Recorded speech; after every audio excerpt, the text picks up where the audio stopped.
I'll show you what the lawnmower is like. This is basically it. It folds away fairly compact. It's only about 24 inches long, I suppose, just under. About 14 inches high in total. The bag is kind of this folded up affair here, which is kind of sits on top and just gets in the way mostly. But it does fold out fairly easy. It's got these thumb screws here that you need to release, especially on these, because it's got like this half moon shaped handle where it locks in. Fold it back over like that. Do the thumb screw back up again. I can do it single-handedly. That's it. And we'll pull back in. So that's how it works, like that. And exactly the same on the other side. And then you lift the whole thing up, and then one thumb screw on the side here. One screw there. Pulls it into the channel, which is in the plastic frame, and it basically supports the handle just like that. It's got a nice carry handle on the top, which is actually handy when it's folded, but not much help when it's assembled. The batteries are stored under here. That's where they're kept. It's got a big battery container, almost like it's designed for a much bigger battery than actually goes in. I believe the 4 amp hour ones are twice as deep as these. These are 2 amp hour. These are Worx. What's the number on them? 51NR1965. That doesn't sound like one of their numbers, does it? But it probably is. These ones are actually fairly new. They've got a battery tester on them, and they basically just fit into the fitting just like that. This one's also full. It does suggest that you only use balanced batteries in there, presumably because it's running in series. It's boosting the voltage to a maximum of around 40 volts, nominal 37. That's it loaded. It's got two settings, turbo and eco. Doesn't tend to do very much on turbo, so I just leave it on eco. I have found also that the first cuts, it's best to have the wheels set quite high so that it only trims the top off the grass. It has this rear sprung loaded roller, which I think is supposed to flatten the grass a little bit. Doesn't do much else, and the main wheels are what seems to do the main bit of work on it. I've done the handles up now. These actually have 2 different lengths, designed for shorter people and taller people.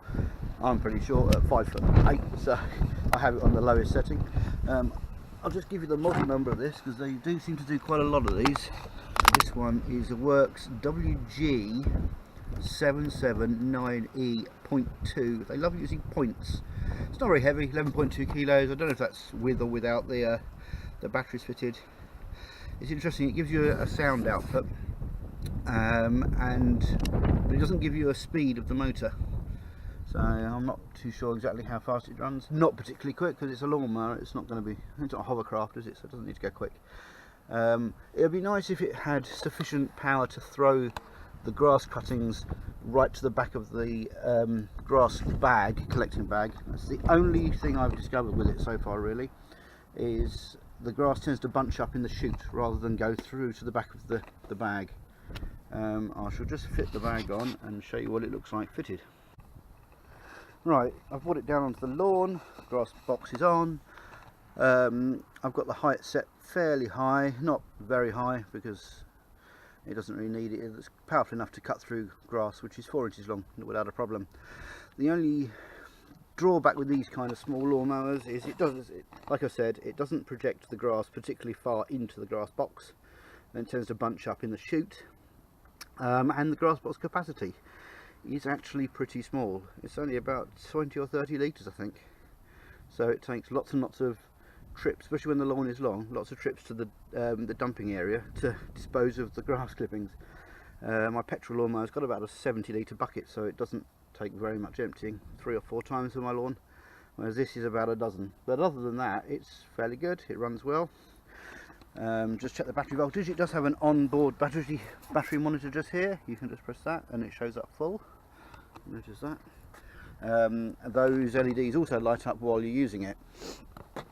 Now, to start it up, it's a bit of a two-handed operation because it has this safety key which has to be pushed across, otherwise the handles are just disengaged, they don't do anything. So let's just push it across. You'll excuse the wind out here, it's very windy today, so push it across and she starts up. And you cut through the grass. It obviously slows down because it's battery powered, but it does cut fine.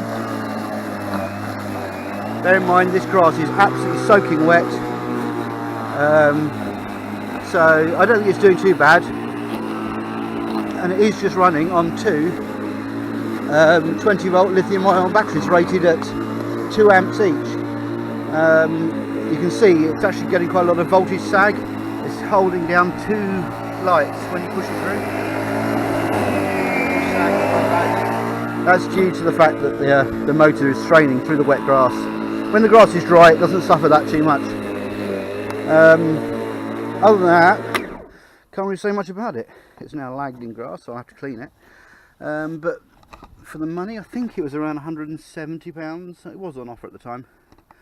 But that included the strimmer. So really, for 2 batteries as well. So I don't think it was too bad. Certainly for the money, it's very, very reasonable. Well, I can't really say much else about it, really. It's not going to be the last word in lawn mowing. It's not as good as a petrol lawn mower, but it certainly does what it needs. Certainly for a small garden, in the dry, it's absolutely fine.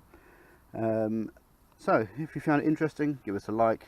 Other than that, see you in the next one. Thank you. Bye.